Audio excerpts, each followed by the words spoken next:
welcome to Trading Hour on CNBC-TV18. I'm Ekta Batra, and with me will be Prashant Nair. He's joining us in just a couple of seconds. But nonetheless, for the markets, there is some amount of momentum which is coming up for today's trading session. It's been quite a quiet week, you'd have to say. So the Nifty is just about marginally in the green on a week-to-date basis, and the mid-cap index also in marginal move on a week-to-date basis. But for today particularly, we have the mid-cap index, which is marginally outperforming, and you can see it in the advanced decline ratio as well. So around 1,100 to 1,200 stocks advancing to 620 odd stocks declining on the Bombay Stock Exchange. A lot of stocks to discuss. For example, Godrej Properties, that one is flying away today, up around 3.5%. Cipla, which is up around 2.5%, and Jet Airways. Hopefully, we should probably see some resolution soon on that particular stock. That one is down around 0.3%. So overall, the texture of the market seems as though we're currently in fine fettle. So let's see whether this momentum maintains or not. Hi, Prashant. Ekta, hi. Absolutely nothing to really complain about. What a move we've had, 11,600 plus, 36 points higher. And I mean, you could say that, well, things could have been better, but they can always be better. But they've been so good already that I don't think that you should really look at what's happening here or around the globe and say, well, that market is doing better, or this market, I mean, we're not sort of doing as well as others have. Because, I mean, this has been an absolutely spectacular move from the recent lows. And it's just been, what, about 27, 28 trading sessions when we were back at 10,600, and now we're at 11,600 plus. So, I mean, nothing to complain. I repeat once again. The big talking point, of course, is going to be the elections, which are now, what, 5 or 6 trading sessions away. Let's kick off this show today with a very special guest who's joining us right on the top of the show. Ram Agarwal is co-founder at Motilal Ostwal Financial Services, and he's joining us on a very special day. Ramdev, it's a pleasure. Thank you very much for joining us. First up, let me wish you a very happy birthday. Janamdin ki bahut mubarak.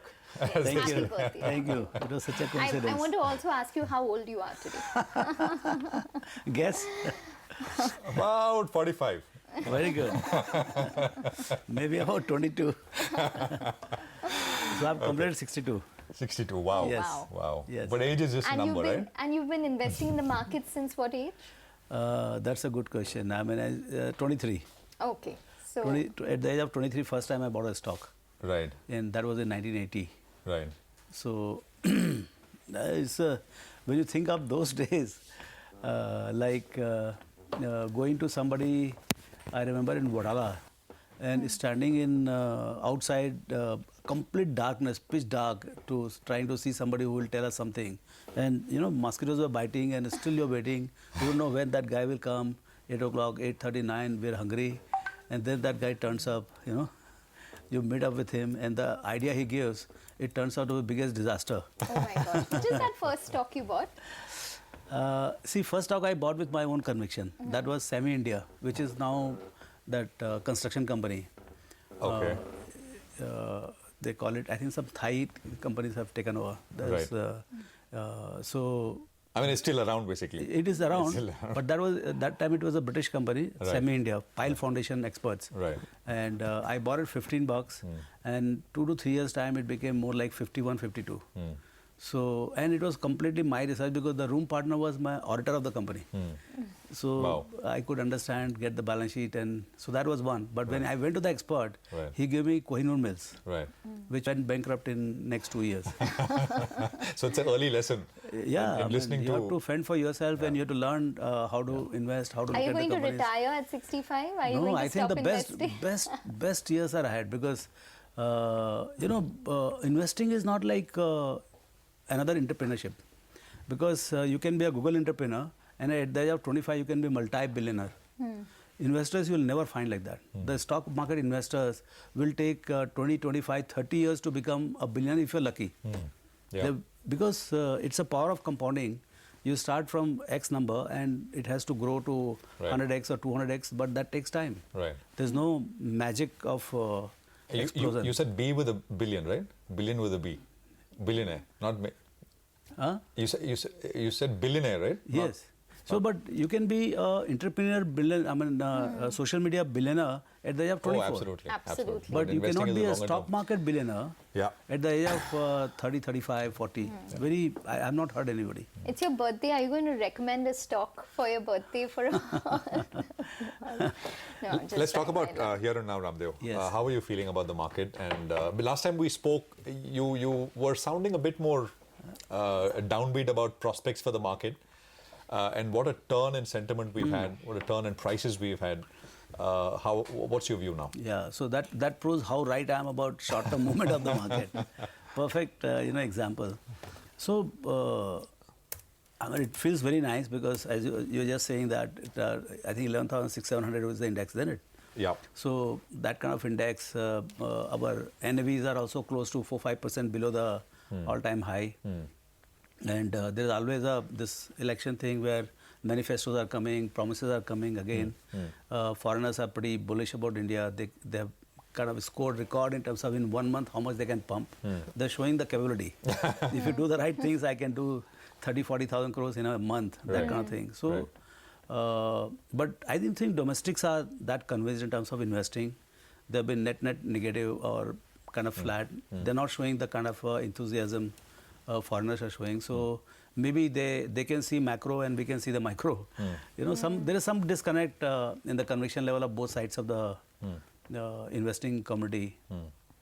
But I mean, I think day before on 1st of April, Sensex celebrated 40 years of its existence. At least in terms of calculation, from 1979 to 1919, and it has given 16% compounded return. With this kind of a country underlying, where you have 15-16% of promise of return, I mean, you have to be only one way. You have to be 90% bought or 100% bought. The bearish guy will be 90% bought and bullish guy will be bought 100%. That's the only way I see. Among the investors, Baki technical traders, they can kind of keep doing. But you said domestics have not really, and that's the sense we get when we talk to a lot of people. Yes. Everybody says, well, it's great and it feels great that the market is doing so well. But well, they're still not underwater. Maybe prices are now catching up to better levels. But generally, that sense that okay, everybody's making money, that is missing. I'm going by the flow. There is no net flow into the domestic mutual funds or domestic asset management companies on the equity side. There will be one guy who is doing so well that he might be getting some flow. But aggregate as an industry, I don't think there is any meaningful flow. So this disconnect on 23rd May, I think we'll come to know which way thing moves. That could be one big event. Then you have the so this credit what I would say discontinuation or disruptions which have happened in last 6-7 months after ILFS. I think that is being repaired continuously by government, RBI in their own way. So the markets have to come in terms with that, and autos and a lot of segments of the durables. I think you've seen the results. We'll get your assessment of the economy itself in just a bit, but just a quick word on the flows itself. We were told that this flow into stock markets is more structural, it will not stop and things like that, right? But now we've seen, as you're saying, there is no flow coming into the industry, right? Is this dip temporary and will it pick up, and what is causing it? Is it underperformance across the board? Yeah, I mean, see, investing by the retail public is always with rear view mirror. What has happened in last 12 months. So index has done 50%, but most of the funds have mid cap and small caps are actually they're down by 10-15%. Large caps have also underperformed. At least in my house, almost all the funds have underperformed. So there is hardly 3%, 4%, 5% actual return, which doesn't enthuse people to. They say that it was better off that he was in debt or something like that. So that's the kind of, they're not very unhappy there, but they're also not excited. When they see 30% somebody has made or he himself has made, then he goes and kind of brings more amount of money. So that enthusiasm is not there right now for whatever reason. But Ramdev, at this current scenario with the kind of FII flow that we've seen, barring the past 2 days in terms of the selling, is it because of an election-led rally that maybe the Modi government is going to come back in the same kind of seat power that they currently have? Or do you think that it is more liquidity based on what we're seeing globally? I was speaking to very authentic one or two FIs, very large ones, they are saying that it is a lot more global macro, where I think there was a sudden shift in the global outlook for the recovery in the global economy, and the stance on the even the interest rates in US. So that fell off, and the dollar started weakening, and that led to change in the flow of the liquidity from DM to EM, and in that all the emerging markets got the flow, and India was amongst the last to get the flow, but they did get the flow for last 1 month. But Because of that. is it hot money? Is it more ETF-led money? Do you think that it could go as fast as it's come? I don't think so. In India, it's one-way traffic. Either it comes or it doesn't come. I don't think it goes. Unless, of course, there is a big event like 2008 or something. I mean, those are one-offs. We are not in that kind of situation. Yeah. We are not overextended market or anything like that. Yeah. So at 70% of market cap to GDP, nothing can go out from here. You just keep speculating how much will come from where. From local or foreign. I don't think anything is going to go even from the local or from the global in the same meaningful way. I don't think a billion here there is okay, but I don't think meaningful amount is going to go out. But what would a disappointing reaction be from the election? Say, for example, it is not the current scenario that comes out in terms of the Modi government getting the seat share that is anticipated, and say it's a coalition government. How much of a correction do you anticipate in the markets? Do you think it's a hugely material event? It all depends on what is built in. I mean, my sense is if the betting market is saying 245, 250, the bettings are on at that level. So I would say market is standing at that level. I mean, like it is less than 282 to 245, 250.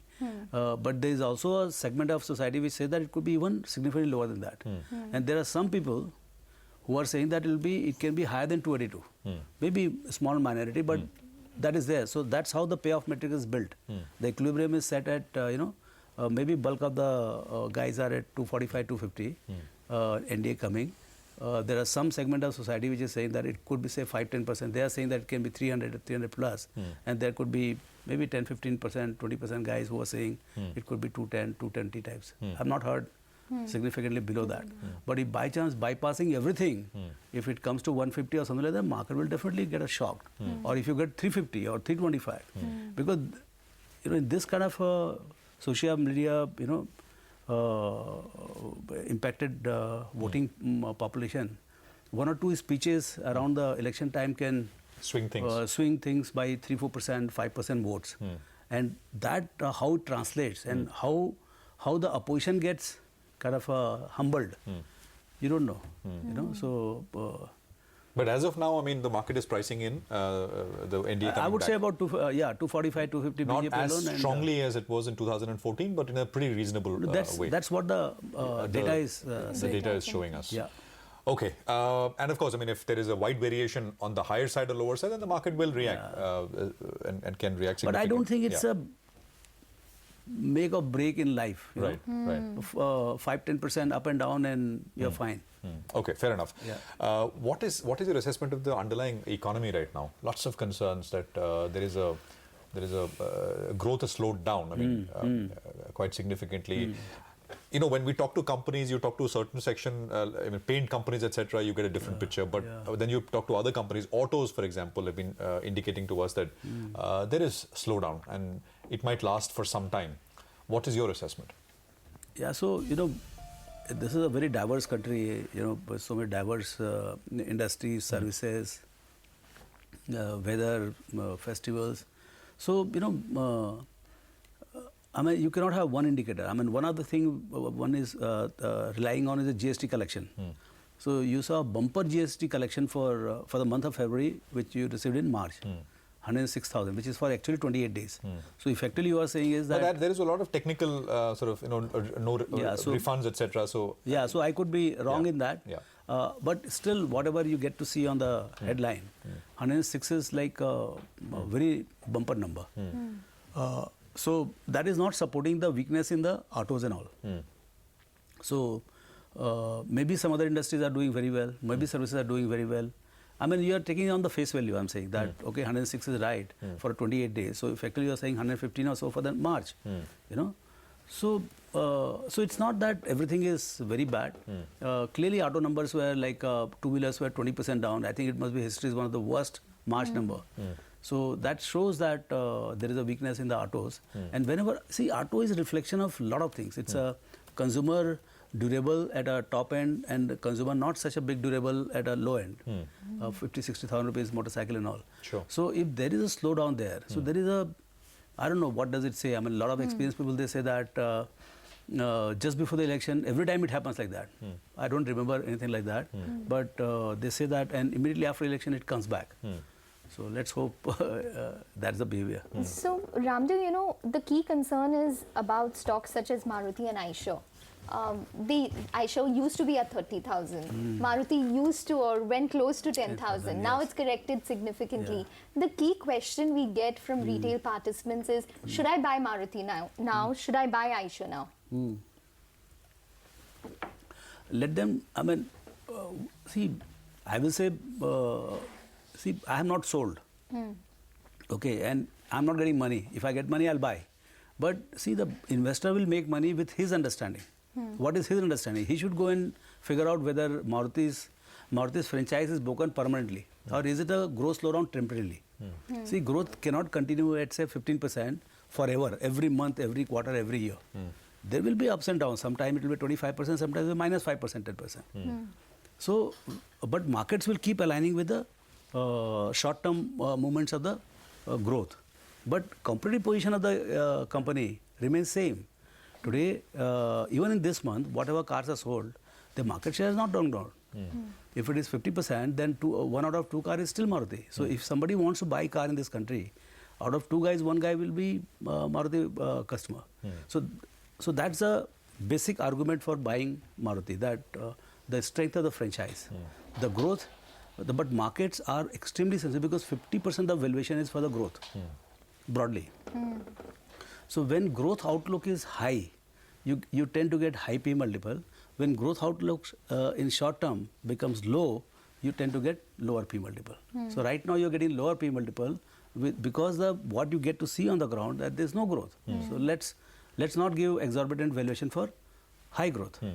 Tomorrow you show 20% growth for 3 months, again valuation will cross 10,000 and P multiple will again shoot up. Okay, Ramdev, we've been told to take a quick commercial break, so stay with us. Just a couple more sectors we want to cover. So let's take a quick break and we are back with Ramdev Agarwal and more conversation on markets in just a bit.